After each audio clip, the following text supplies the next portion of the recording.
Hey everybody, this is Alex Merced from alexmerced.com with my commentary on things that I care about, and economics is one of them. And I was listening to Intelligence Squared debate. If you subscribe to Intelligence Squared, it's as a podcast. It's really worthwhile. I actually listened to it aired as part of the Reason podcast stream, but I subscribe to both streams. So Reason, the Reason Magazine podcast, also a podcast you should be subscribing to.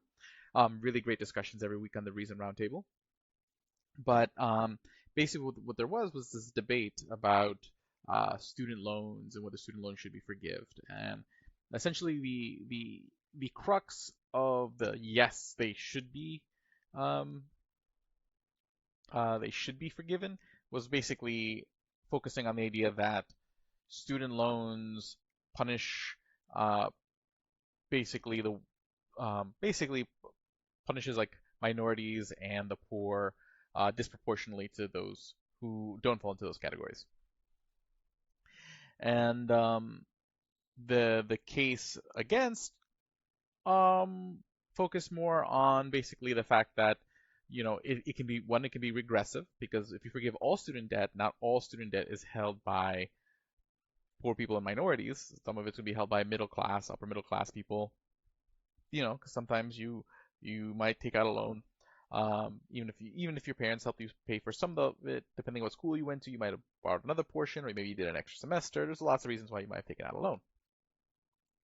Um, and saying, hey, well, a lot of people who go to college, they do make more money. So basically, you're basically giving this benefit to people who are already kind of better off because they went to college. And then like the counterpoints being like, well, a lot of people who take student loans, especially in like again that poor minority group, they are oftentimes they don't complete the program. They don't graduate, and if you don't graduate, you really don't get the benefit of going to college. And that's a whole issue in itself, and I'll come back to that. But essentially, like this is the whole back and forth. And there's different suggestions that go back and forth, but neither of them really kind of relent on the particular side. Um, but essentially, it's like one side's like they can be sympathetic to some sort of program that targets, that specifically targets poor minorities, but the group that says, hey, forgive all debt, it's just like it's more expedient, more bold, and will have a more immediate.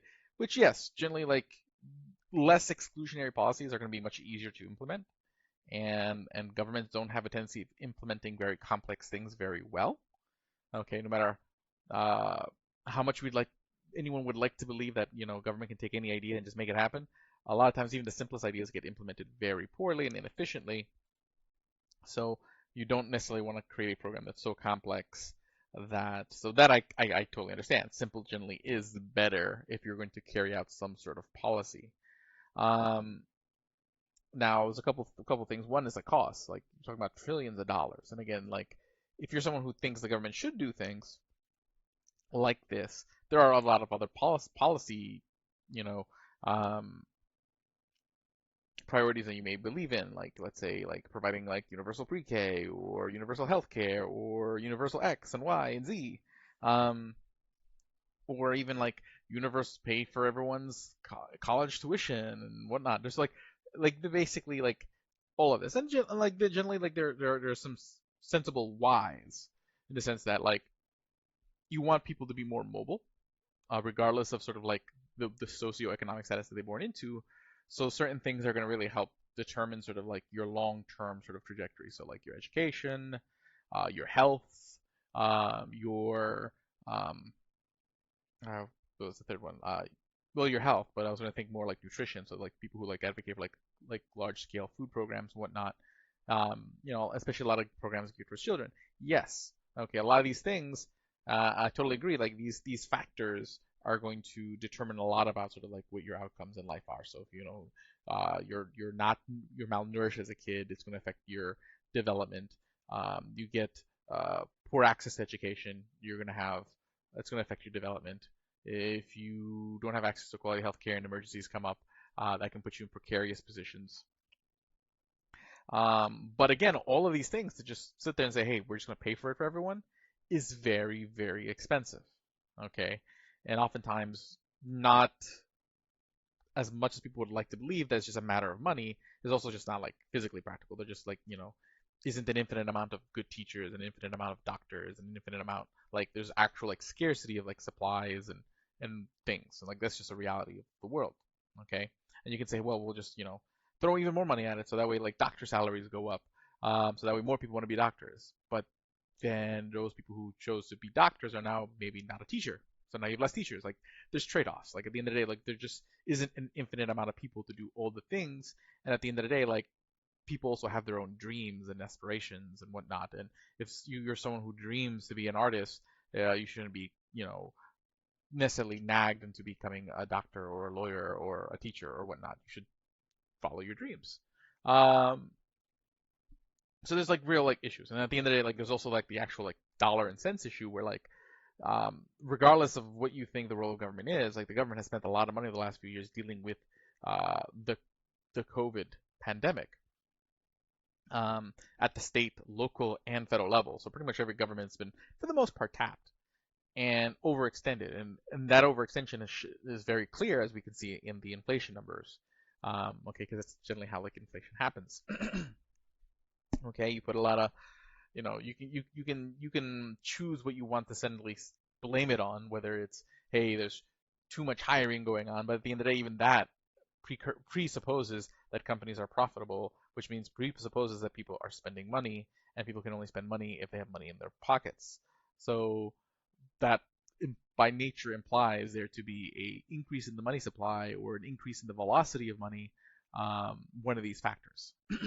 Okay, because people are spending money faster, yeah, that could essentially increase sort of the money the overall price level. If there's more money in total, so that way people can spend and pay those higher prices. Bottom line, it's like one of those two things that have happened, probably a mixture of both. Okay, and considering the last couple of years, where in a pandemic where a lot of people had to like work from home, a lot of people had issues where they maybe couldn't find jobs and whatnot, I it's hard for me to believe that the bulk of that problem happened because of velocity increasing. Because I can't imagine most people, when you're in uncertainty, you're spending quicker. You're burning through the money you have available. When you're not quite sure, is there going to be another stimulus? Am I going to find the job? When these are like questions on your head, you would imagine that velocity would slow down. So it leads me to believe that more likely, and again, if you take a look at the numbers of like the money supply the last few years, it bears this out. It's like a lot of it's due to increases in money supply, and oftentimes that is going to coincide and help facilitate government debt. So when the government goes into huge amounts of debt, well, not necessarily like I wouldn't say call these like hand in hand, like the Fed's going to essentially facilitate that by increasing the money supply. So that way the primary dealers, the banks that basically make loans to the federal government, that they have the funds to make those loans. Okay, it's essentially the government lending itself money because basically the Fed buys the bonds off the banks and the banks lend the money to the government. So it's kind of like, yeah. So the point being is there just isn't the financial wherewithal at the government level to do all these pie in the sky policies at this point. Now, does that mean no policy should be done? Depends who you're talking to. But at the end of the day, there probably are like somewhat things that can be done in the middle that are at minimum agreeable or tolerable to people on both sides. But like for example, there's basically they say um, one thing is that one point that was made is that if you forgive all debt, there isn't like an immediate something like if you forgive 1 trillion dollars of debt, you don't actually necessarily increase the amount of spending or economic activity by that because that's not what people spend on their debt each year. So, I may have a loan of let's say $100,000, but I may only be spending $8,000 in that loan between all my payments each year. So in that case, really all you've done is freed up $8,000, which is not an insignificant amount of money. But again, you're not getting that, you're not getting for every dollar immediately spent, you're not necessarily getting $1 of response back. Maybe like let's say 10 cents on the dollar. So that sort of long term, so basically that short term effect is very minimal. And what I was surprised that no one said is like there is a way you could address that. Instead of just forgiving everybody's loans, okay, what you could do is, and I mean, well, there is I'll bring up another point, but instead of like forgiving everyone's loans, what you do is you just give everybody like a refundable tax credit for their loan payments. So essentially, what you're doing, so instead of paying the whole whatever trillion upfront, you are paying a fraction of that, um, and basically people get their money back for the money they spent on their loans. It still has the same downsides in the sense that it can still end up, depending on how you craft it, could end up pushing the prices of education. Because bottom line, the more like again, if you just sit there and say, hey, for going forward, anyone who pays for education, that they're just going to get that money back, um, it could lead universities to raising a price. So you'd probably want to put some sort of cap on that, saying like, hey, you can, you get a tax credit of up to this much, um, whatnot, or something like that. But the problem again is as soon as you start putting rules on it, like, hey, the tax credit's only this much, it can only be used at these institutions, you start creating a need for additional bureaucracy and implementation details, which is where, again, a lot of these programs end up falling apart because the more detail you have to implement, the more likeliness there's gonna be bad implementation, and you're gonna get it. You're gonna end up spending the money, but you're not gonna end up helping anybody because the implementation's poor. So it becomes you start going down that road because again, you can start thinking of all the possible abuses when you just do.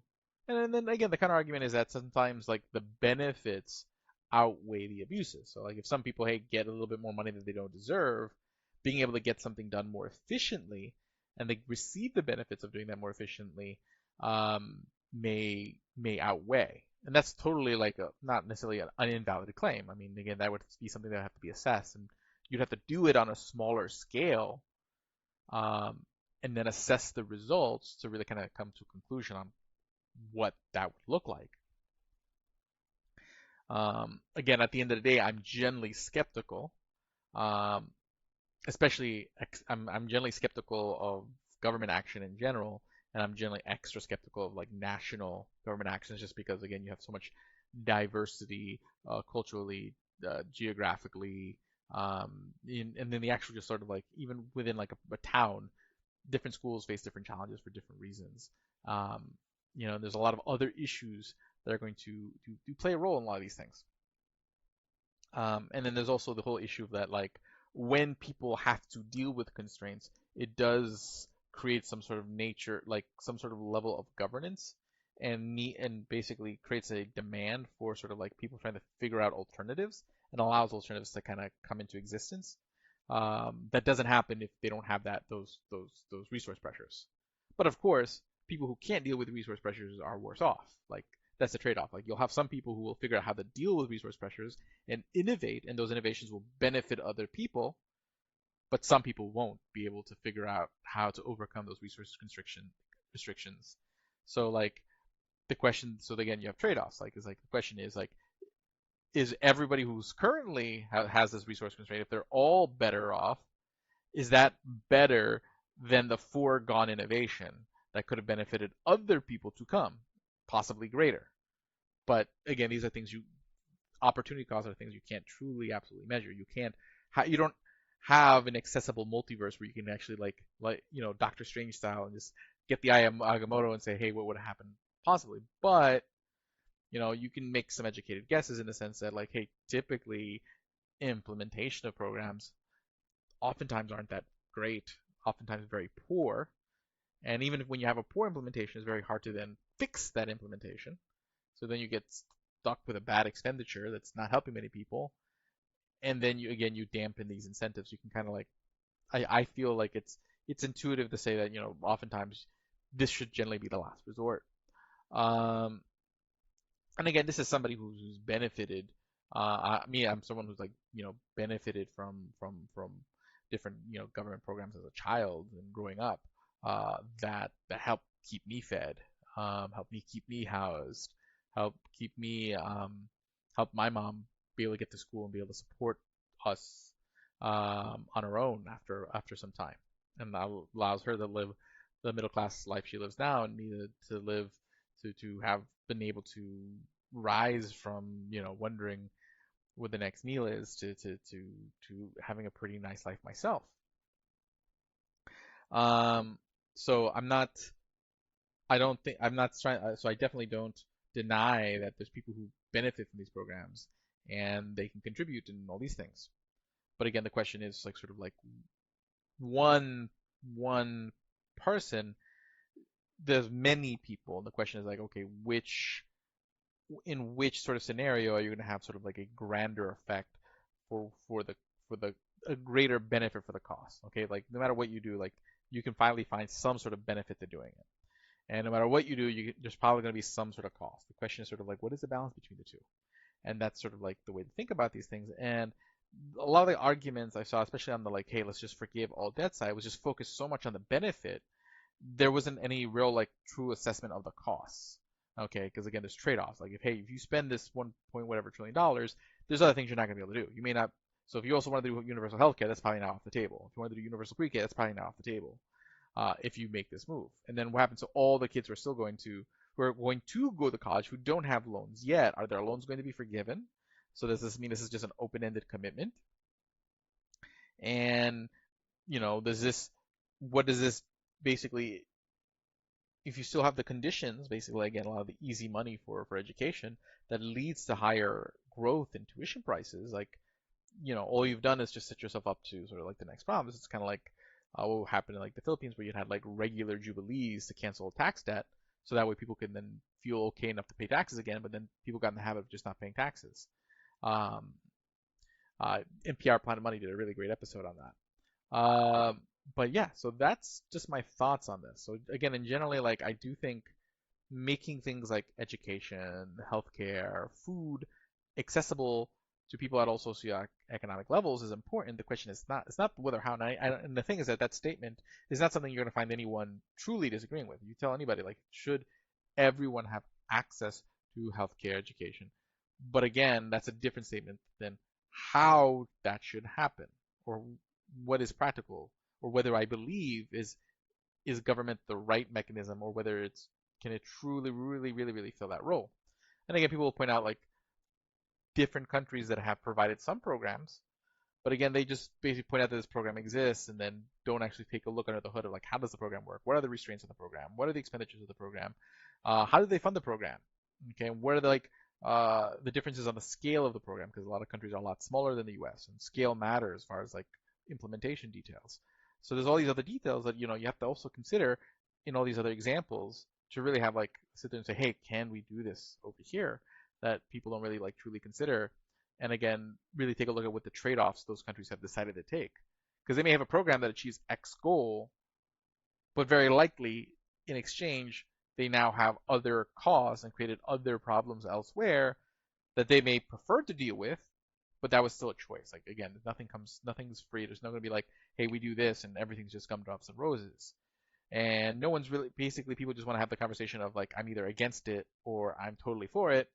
And so then no one really digs into these weeds and thinks about like these considerations and think about okay, let's have a sober conversation about this, which is going to allow more people to be on the same page.